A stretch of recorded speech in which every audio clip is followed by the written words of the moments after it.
in a room full of people who believe in India's potential, here's a gentleman who's probably built his life's work around it. 100 million plus customers, a 100-year legacy for the Bajaj Group, and of course the big question on what next for leadership when it comes to India at 100. Sanjeev, welcome, and thank you very much for being here with us this morning. Let me start with a question about how the financial services landscape that we know today has changed in the last 2 decades. I mean, when you took over at the Bajaj Group in 2008, barely a third of Indians probably had bank accounts. UPI did not exist. It was many years away. Aadhaar was barely there. We were just curious about smartphones. But look at where we are, 21 billion monthly transactions on UPI. I think more than 56 crore Jan Dhan accounts, almost every Indian with an Aadhaar card, and what the Jam Trinity has done for financial services space. So to your mind, what has been the most seminal change or the most significant change for the financial services space in the last 2 decades that probably we haven't talked about enough? So Ritu, I think those opening questions will take care of the 30 minutes that we have. Good morning, everyone. Great to be here. And MR, thank you for this invite. And between yesterday evening and today, it was fun to meet so many of you all. What's really changed in India, and as you all come in periodically, is very clearly the physical infrastructure. Look at our airports, look at our roads. The same is happening with our railway stations now, the new trains coming in. We get our passport in less than 7 days, a new passport. So the government and using private sector, people like Nandan, who you will hear later this afternoon, have really driven India into today's era in the last 20 years. What's equally unique, in addition to the physical infrastructure evolution that we see, is the digital infrastructure. And this is what we call as DPI, digital public infrastructure, very unique to India. When you think about the digital foundation for any economy, it's ID, it's payments, it's digital bank accounts. These typically have either been private sector led when you look at the West, or state-owned and controlled when you look at, say, the East, when you look at China. India embarked on this very interesting structure where the country, so the government using private sector through a set of public institutions have created our digital public infrastructure. So our ID, 1.3 billion people have a digital ID, digital bank accounts. Over 1 billion Indians have digital bank accounts. So the government was very clear that creating these properties is not something that private sector you can make money on, because this is required for inclusion. When you have 1.5 billion people, we'll come to know with the new census, this should be free. But you can build your own for-profit business models on that. For us, 2007 is when I moved from our motorcycle business, and many of you who've been, say, in India in the past would know the Bajaj scooters and the motorcycles and the rickshaws now. I moved from there, encouraged by India's growth, 8-9% economic growth in that decade, to look at financial services. And this digital highway that got created allowed us to build a set of businesses moving away from a very competitive, commoditized industry in credit, in insurance, and asset management by leveraging data to ensure that the solutions, this service that we offer customers are as frictionless as possible. And I'll give you an example. So I remember 2007, we were sitting in a little small office, and our lending business, the NBFC, had a book size of about $250 million. We were doing about 10,000 consumer loans a month. And we were losing money doing that. Our break-even was at 18,000 a month. And our mentor was this career city banker, somebody's a distant relative of mine also, called Nanu Pamnani, very strict, detailed, operational guy. And he was doing the review, and he said that, 18,000 is break even. 12 months down the line, either be doing 20,000 loans a month and making money, or I'm shutting you guys down because I have no time for hobbies. So we started scratching our heads, and the next week, a bunch of us went to one of the consumer durable stores. By then, like the Best Buys in the US, our consumer electronics stores had started getting more organized. So you had Tata Chroma, Vijay Sales, many others. We went there and we realized that India at that time had about 15 or 20 million credit cards, so very low penetration. Banks did not do small value consumer loans very efficiently. So you either paid cash to buy a television or a mobile phone or a washing machine, or you waited for 3 days, you gave your information to the bank guy sitting in that store, and you got to know 3 days later whether you got a loan or not. And we said, this is a real dirty process. There must be a better way. Luckily, our credit bureau was about 4 or 5 years old. We had one at that time. We have multiple now. It had 30 million customers. So we said, okay, why can't we build a digital highway to pick up customer information, check on the credit bureau? Very obvious thing if you were in the West, but India didn't have that. And long story short, because I don't want to take up all the time on this one question, in 18 months, we built a solution. We leveraged Salesforce. Everybody probably knows Salesforce right now. In 2007, how many people knew about Salesforce? Very few. Salesforce had set up the America's first cloud-based CRM platform. We worked with their team and in 18 months converted that into a cloud-based loan origination platform. And suddenly our loans were possible across any store anywhere in the country because it was cloud-based. We went in 18 months from 3-day loans to 3-hour loans, and thereafter another 18 months to 30-second loans. The year after that, we hit the 20,000 number. 2 years after that, we were doing 100,000 loans a month. We currently do 150,000 loans a day. 150,000 loans a day. Well, that is some number to speak of, Sanjeev. But let me just quickly follow up on that before we move on, because this infrastructure that you talk about, DPI, this Aadhaar, the JAM Trinity, pretty much every lender that started out in India had the same advantage, had the same tailwind. What did you do differently to become who you are, which is the largest non-bank financial entity in India, a 5 trillion rupee loan book rivaling some of the largest private banks? So, we don't like to be in boring businesses. That is actually the simple but real answer. In the group, we already had a bunch of big businesses. We had the motorcycle business, which was the biggest, and electrical appliances business, a special steels business. We have always focused in building differentiation for the customer, saying the customer should come to us not because of price, but because of value. Now, in the motorcycle business, it was easy to do that. So we have a very popular sporty motorcycle called the Bajaj Pulsar. When you start the motorcycle, the roar of the engine is to sports enthusiasts like what the Harley roar is if you're in the US. So you could charge a 10% premium for that. Now, I realized very early on, I couldn't get a roar out of a loan document or an insurance policy.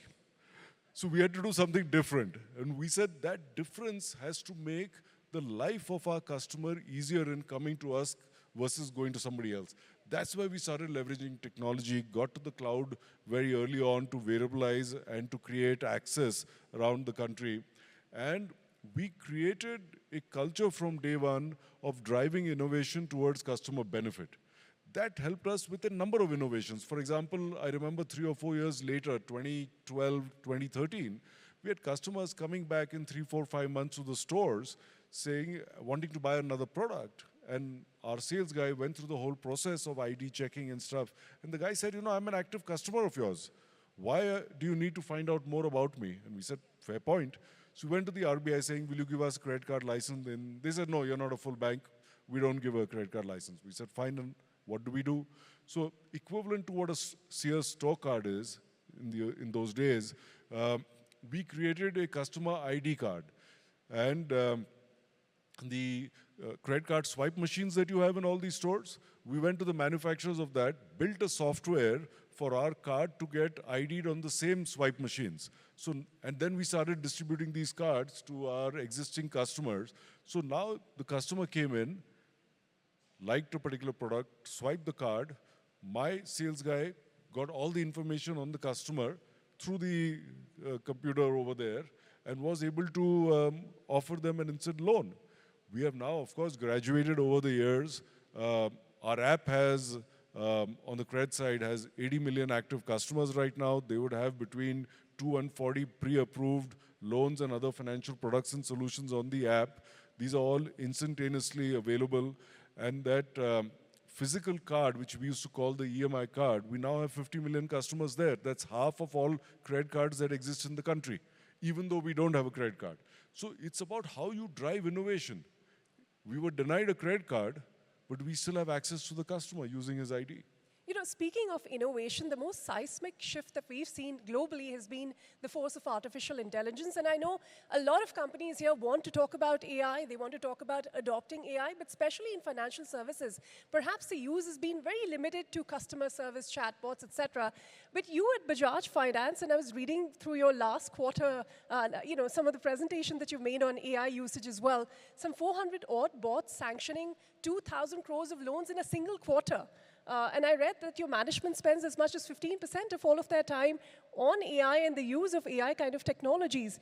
You know, is that going to be the single most important force that gets Bajaj from, you know, 100 million odd customers now to its next 100, next 1,000? Very much so. We see for businesses like us, AI and Gen AI to be transformative. We also honestly believe that countries need to come together and put sensible guardrails so that innovation can happen within those broad guardrails. The absence of those guardrails is a disaster waiting to happen, and then you'll see a clampdown from regulators globally. So hopefully, in an uncertain world like today, we get to these guardrails sooner than earlier. But we realized the power of AI very early on, and there is a history to this. As I mentioned earlier, we've been leveraging data analytics to get to know more and more about our customers. Our first data lake in Bajaj Finance came up in 2014, where we brought in structured and unstructured data together. So we had a 10-year head start understanding how to use data with machine learning, with the simpler algos over the past decade in enabling better decision making. And then November 22, when ChatGPT first came out, we suddenly saw the power of this. We've seen, of course, the evolution in the models and the power of the models and the token costs coming down dramatically every 3 or 4 months. But we first got our top 200 people exposed. I think 4 months after that, we put together a course as things got a little bit more organized for enterprise-driven AI and started experimenting with it. We then, after the last year and a half working on it, decided, the team decided, and last quarter, our listed company, Bajaj Finance, actually announced a set of AI parameters where we've talked about our performance. And we are working in a number of areas. Yes, we have 400 agents working today. By next year, we'll have 600 agents across sales, service, and internal operations, underwriting, risk, with, of course, in parallel, human eyes, monitoring, giving the final approval, because end of the day, we are a regulated financial services set of businesses. But for example, today, 85-90% of our content for social media is already AI connected, AI generated. When you look at our voice bots, when you look at our chat bots, our customer service productivity in the last year is up 25%. Because of this. Our voice bot for existing customers, if they're calling us or emailing us for a fresh loan, the analysis, the backend picks this up as an existing customer. We have a voice-driven AI that calls a customer up now in 10 different languages, introduces itself as an AI bot, has a whole conversation, negotiates a loan, basically saying कि नहीं अगर आप ये ले लेंगे तो मैं 10 पैसा कम कर सकता हूँ cost for those over here who know Hindi, and closes the loan with the customer with a human confirming it. So we have a vision pod. So for example, at 20 stores in the last year, we've experimented with an AI camera. So when customers are coming in, and today we have 100 million active customers just in Bajaj Finance, so there's a very good chance that 1 in 3 or 4 customers walking in is an existing customer of ours. The camera picks up the customer, identifies the customer. So by the time the customer comes to the desk, the person has all our details on the customer, knows what are the existing loans, knows are they paying on time, and what can they offer them, what loan line can they offer them, and we are now taking that on mass scale in the coming financial year. So if some of you remember that Tom Cruise movie, I think, of a decade ago, this is real. But the opportunity we believe in the next 2, 3, 4 years is to deploy all this at scale.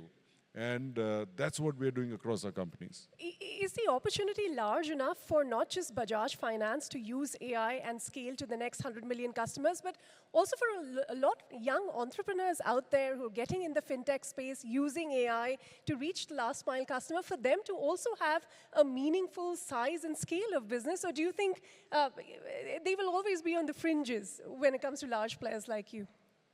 You know, the interesting thing is this digital world, as we have seen in the past decade, and increasingly with AI and Gen AI, is actually democratizing power, industrial power. 30, 40 years ago, industrial power was about size. It was about managing the government. It was about people that had large capital. It was about people that could buy large assets, buy large amounts of land, get all the approvals in place. That was your competitive capability.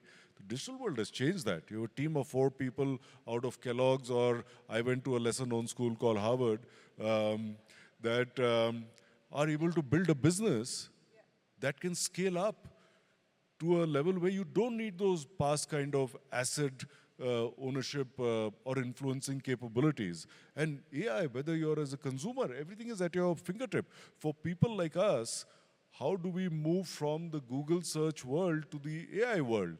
Right, because how consumers are today experiencing AI, whether you're using Gemini or ChatGPT or Claude, is very different than when you were searching on Google or when you were going to the traditional apps. So I'll tell you what we started doing last year is we worked with 5 or 6 design companies that are designing for AI to say what should be our current app UI for the AI world.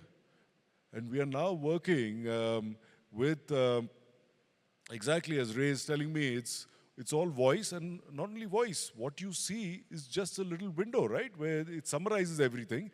And if you want, it'll give you the whole list. Now, as consumers change their behavior towards looking like this, they don't want a laundry list app like what you'd see on Amazon and stuff in the past. So we will have, by next year, our app will have the classic interface and then the AI interface. But to build that, we have to move, for example, for the techies from the APIs to the MCPs. We have to reorient our entire tech framework and architecture to move from the digital world to the AI world. What you see is only a window in the front, but what's there at the back is significant amounts of change. Yeah. But those companies that do it first will end up attracting the right customer first. Yes, the first mover advantage very much. But let me just zoom out and quickly look at the global macro picture as well, because we can't not talk about what's going on in the world around us. Geopolitical fractures, supply chain disruptions, AI disrupting businesses on the daily. And when you look at India in 2026 and perhaps in the next 20 years, what to your mind in this current shifting landscape will be our position, an opportunity or a challenge? Because any specific day you look at where India stands, it's not very clear, whether we're more in one, whether we're seeing more challenges or more opportunities. But what do you think we should get right to come out on top, to come out as a leader by the time we get to India at 100? So the last few weeks, and actually the last year, we had the short war with our neighbor. We have this current war. We've seen other uncertainties in the past. We saw COVID 5 years, 6 years ago. One thing that comes out clearly is we are going through a significant period of uncertainty. And we clearly believe that people or organizations that are hopefully going to be successful through this are not necessarily the ones that predict best, but the ones that prepare best. Because you don't know what tomorrow is going to be like, right? The news changes every night. Even between yesterday and today, we've gone from a 2-day threat to a 5-day threat. So the world is changing. So preparing is going to be exceedingly important. For India, what that means is, one, preparing for today. We have to make sure we take care of our energy imports because that's the biggest driver for inflation, for prices, and for growth. But it also means preparing for the medium term. How do we ensure that as a country we are not in that same situation in 5 years' time? And I'm sure that's something that the government, along with experts from various fields, needs to focus on to reduce our dependence on imported oil, which drives this economy, to reduce our dependence on any one particular geography. Who would have ever thought that a place like Dubai would get attacked? You know, many of us go there once or twice a year for a quick weekend. It's a great, safe place to go to.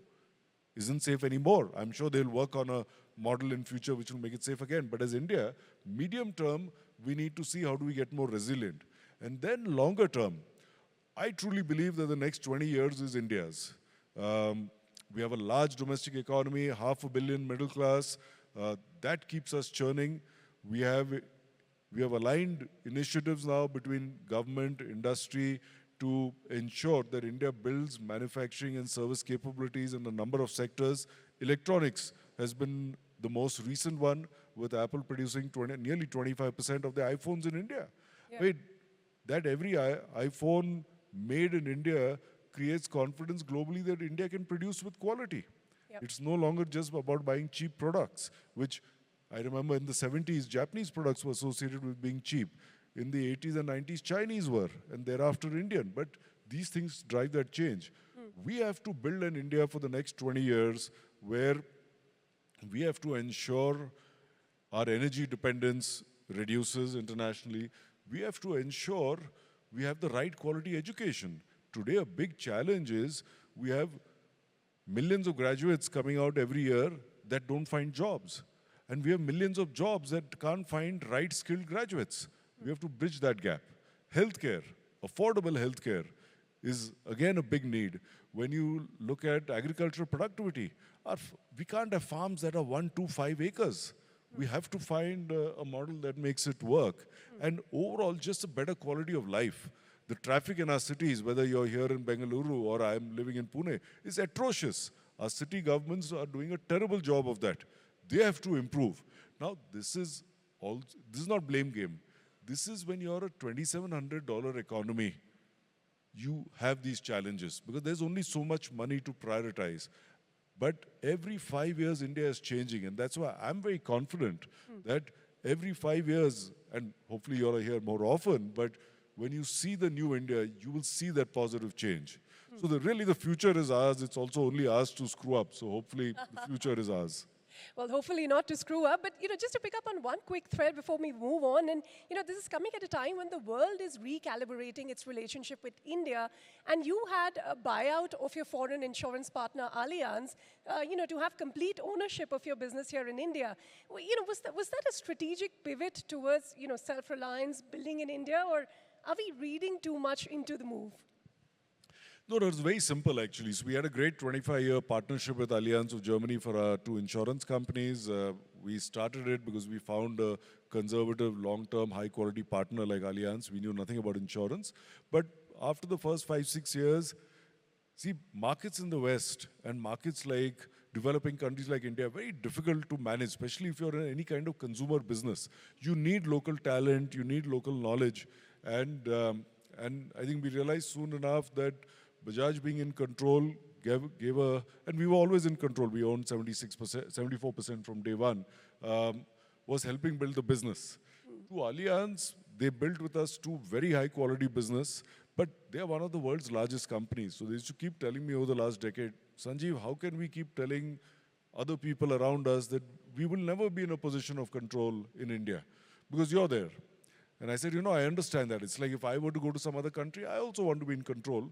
Yeah. But I said, look at it this way. You've got somebody working for you in India and building good quality businesses because we are always going to be in control. So long story short, they wanted to be in control. That is not going to be with us. Yeah. So we actually parted very amicably. But we bought them out nearly $2.5 billion for their 24%, 26% stake. Just one, it shows how you can build businesses successfully in India as long as you're focused to the medium to long term. This is not a market to focus on for 3 months, 6 months, 1 year, because Yeah. it'll always be cyclical. Yeah. But long term, it moves this way. The second is our confidence for the next 10, 20 years. Yeah. And I think in the financial services sector, this was the largest transaction by an Indian group so far. Well, since we have the last 5 minutes, I quickly wanted to ask you a question for everyone in this room, because everyone here, I believe, carries some or the other part of India in them, but pride and participation are very different things. So let me ask you what, for you, is your honest ask of the diaspora here in this room about how they can contribute to India at 100. I'm sure, and I know many of them already doing that. Starting with the students, come work in India. Expose yourself to an economy where sectors are growing at 20, 25%, because when you see that kind of growth, you see innovation. When you see 2% growth, it's a very different environment to be in. So come and try out India. It's not for the faint-hearted, but yes, you settle down here for 6 months, you'll enjoy this place for a few years at least. I think that exposure is a very important exposure.